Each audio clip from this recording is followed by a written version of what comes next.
Assalamualaikum warahmatullahi wabarakatuh. Hai, hari ini kita belajar bersama mengenai hasil peternakan dan perikanan. Sebelum itu, perkenalkan, nama saya Rizka Puspita Putri dari kelas 96 dan mengenai materi ini adalah materi prakarya. Kita akan mempelajari pengolahan hasil peternakan dan perikanan menjadi makanan siap saji. Terdapat 3 jenis, yaitu perairan tawar, ada ikan lele, ikan mas, dan ikan bawal. Perairan payau, ada ikan bandeng dan ikan kakap.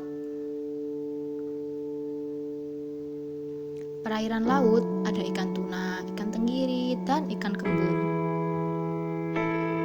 Perairan laut juga ada macam-macam udang juga. Ada udang jerbang, udang flower, udang windu, udang jokong, udang dogol, dan udang kucing. Dan juga jangan lupa ada udang baron dan juga udang rebon loh. Perairan laut juga ada cumi-cumi juga. Contohnya cumi-cumi sotong, cumi-cumi karang, dan cumi-cumi kadut. Dan yang terakhir rumput laut. Siapa yang pernah makan rumput laut? Sekarang kita ke hasil peternakan. Hasil peternakan ada 2, yaitu daging dan telur. Sekarang kita ke daging dulu ya teman-teman. Contoh-contoh daging ayam, ada ayam kampung dan ayam broiler. Daging sapi, ada daging sapi wagyu dan daging sapi angus. 3, ada daging kerbau. 4, daging kambing. 5, daging babi. Sekarang telur. Telur dihasilkan oleh hewan jenis unggas dan ikan yang sebenarnya adalah cara hewan tersebut berguna biak dengan telur. Contoh telur adalah ada telur ayam kampung, telur ayam broiler, telur itik, dan telur puyuh. Dan tak lupa juga ya, yang terakhir susu. Susu adalah cairan berwarna putih yang dikreasikan oleh kelenjar mamae pada binatang mamalia. Sekarang B, manfaat ikan, udang, cumi-cumi, rumput laut, daging, dan telur. Manfaat udang adalah dapat memenuhi kebutuhan harian tubuh, mengandung fosfor, mengandung yodium. Cumi-cumi mengandung tembaga yang baik untuk metabolisme zat besi dan membantu proses metabolisme. Rumput laut mengandung kalsium 5 kali lebih besar daripada susu, mengandung vitamin C yang dapat mencegah kanker, mengandung serat alami yang baik. Sekarang ke C, metode-metode pengolahan. Terdapat 2 metode pengolahan, yaitu panas basah dan panas kering. Panas basah atau yang bisa disebut moist hard merupakan suatu pengolahan bahan makanan dengan menggunakan bahan dasar cairan untuk mematangkannya. Contohnya, teknik merebus atau bisa disebut boiling. 2. Teknik merebus menutup bahan pangan atau poaching.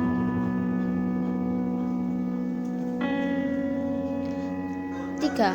Teknik merebus dengan sedikit cairan, brashing. 4. Teknik menyetup atau menggulai, stewing.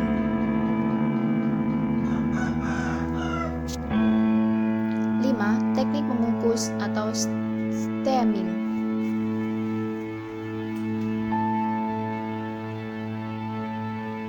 6. Teknik mendidih atau shimmering.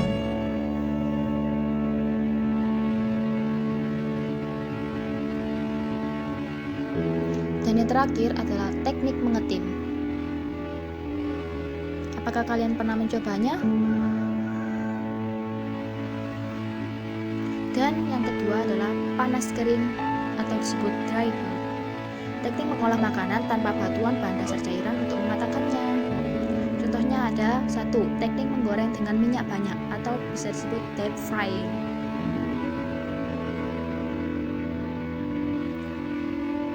2. Teknik menggoreng dengan minyak sedikit atau shallow frying.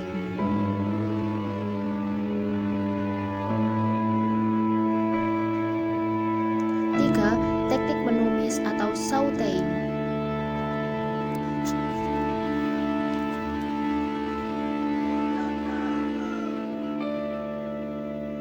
Yang keempat, teknik memanggang atau baking.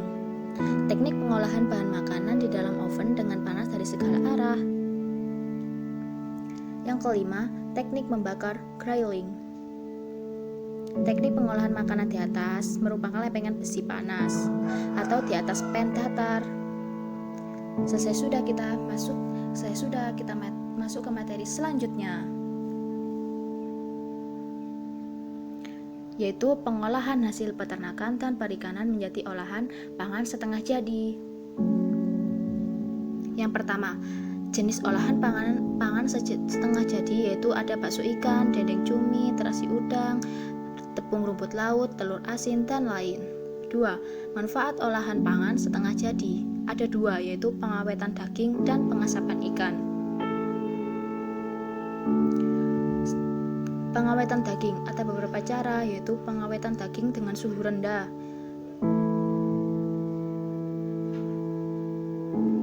Yang kedua, pengawetan daging dengan penggaraman atau bisa disebut curing. Yang ketiga, pengawetan daging dengan pengasapan. Bisa dilihat ya gambarnya.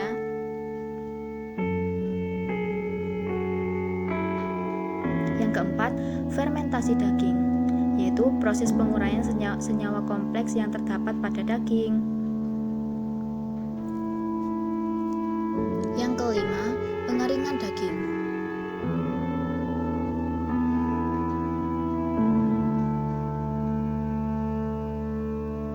Dan kita masuk ke pengasapan ikan. Ada beberapa cara juga, yaitu 1. Pengasapan panas atau disebut hot smoking.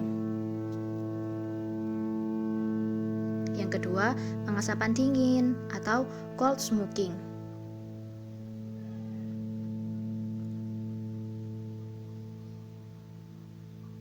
Tiga, pengasapan elektrik. Menggunakan serbuk gergaji yang dilewati medan listrik dengan tegangan tinggi. Yang keempat, pengasapan cair.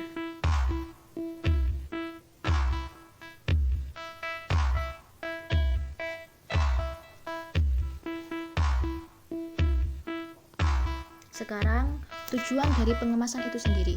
Kemasan memiliki manfaat untuk melindungi produk dari hambatan oksigen, uap air, debu, dan lain-lain. Dan juga kemasan dibuat dengan tujuan untuk melindungi produk dari suhu, getaran, guncangan, tekanan, dan lainnya yang ada di sekitarnya.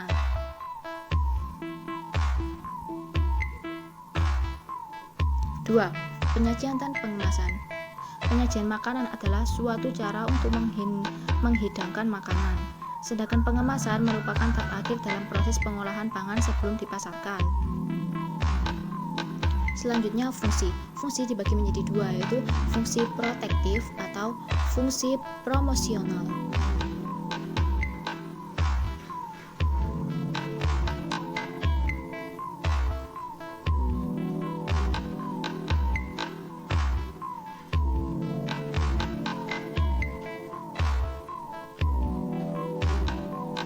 Sekarang kita menuju ke bahan kemasnya ya.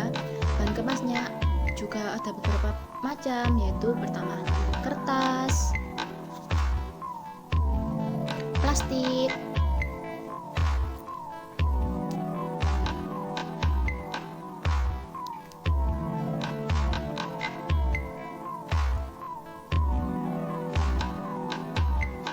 kaleng-kalengan,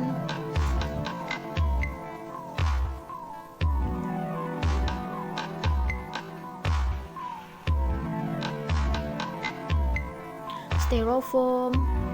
Kalian pasti pernah menggunakan bahan makanan ini kan? Pasti dong. Tidak lupa juga botol kaca yang lebih aman dan awet dalam menyimpan makanan kita sehari-hari. Itulah hasilnya mengenai pengolahan hasil peternakan dan perikanan menjadi makanan siap saji, sampai pengolahan hasil perikanan dan peternakan menjadi olahan pangan setengah jadi.